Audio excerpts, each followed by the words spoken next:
好，來繼續來看這件，這是電視台的金主報馬迪卡到強姦案，今年的1月封收押。檢察官經過4個月調查，發現伊佇咧罷免的期間，利用節目批評咱的政府甲官員，而且來宣揚着中國的立場，涉嫌做白手套，不法的所得大約30萬。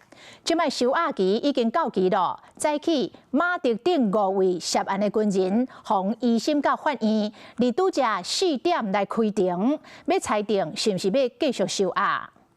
警備車道道駛入橋仔頭地方法院。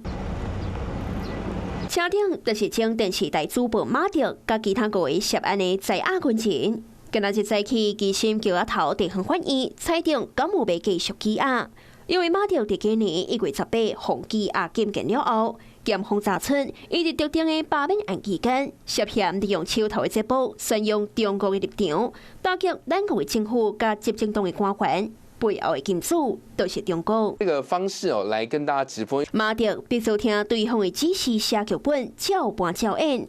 中國的經紀影片流量決定收監的關鍵。若有反共演習，閣有元首視察的秘密行程。檢方更加查出，馬迪擔任白手套，要收國軍官士兵，偷摕三軍作戰的機密甲無人機的機密。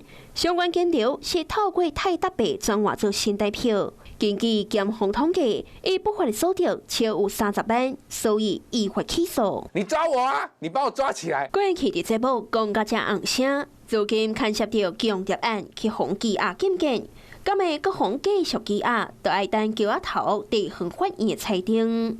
Hello， 我是蔣新梅，想要搶先掌握最及時的新聞資訊嗎？趕快訂閱、按讚、開啟小鈴鐺，鎖定華視新聞 YouTube 頻道。